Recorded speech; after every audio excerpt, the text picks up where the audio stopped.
तर मित्रांनो, आपल्या ऊसाला लागवड टाकताना आपल्याला अचानकच तणनाशक का मारावं लागलं. तर मित्रांनो, चला बघू पुढे आपण कसं का तणनाशक मारावं लागलं आपल्याला.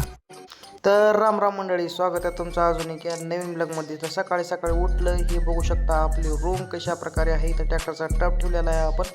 तर चला बघू पुढे शेताकडे. नंतर उठल्यानंतर आपण आपल्याला शेतापाशी आलो. शेतामध्ये बघू शकता कसं आहे आपलं सोयाबीन आणि मूग, आणि इकडं आपण लावलेलं गिन्नी गवत आपल्या जनावरांसाठी बघू शकता. आपल्या शेताकडे नंतर कळालं ऊस बघितला, ऊसामध्ये तण आलं होतं. तर भावांनो, आपल्या ऊसामध्ये आलं होतं काही तण. तर 4-5 एकर ऊस आहे. 4-5 एकर मध्ये काही ऊसाला मार टाकायची होती आपल्याला लागवड.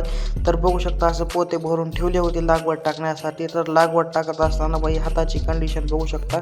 पूर्ण आपण अशा प्रकारे बनवून ठेवलेलं आहे जोगाड खात टाकण्यासाठी. तर तुम्हाला सांगायचं असेल तर सांगू. तर आपण आलो दुसऱ्या ऊसाकडे. तणनाशक मारायचं होतं या ऊसामध्ये. तर तणनाशकसाठी आपल्याला पाहिजे होतं एक बॅलर पाणी भरून ठेवण्यासाठी. तर बॅलर आणलं गाडीवरती बांधून. अशा प्रकारे जुगाड करावं लागतात बाई शेतीसाठी. काही नवीन घेतलं सोडून गाडीवर दाव केलं, गोळा करून टाकलं. तर शेतात गेलो, आपल्या संग झाला कांडबाई, पायात मोडला काटा, चाला येत नव्हतं. तसं वसं चाललं बाई का. तर बाई का बघू शकता असं घेतला फवारा चार्जिंगवरचा पाठीवरती आणि केलं बाई चालू मारायला. मागे पुढे बघत नसतो कामाच्या बाबतीत आपण. तर 2 वाजेकडनं मारलं. 7-8 टाक्याचं औषध होतं तेवढं संपलं. तर भेटू नवीन ब्लॉगमध्ये.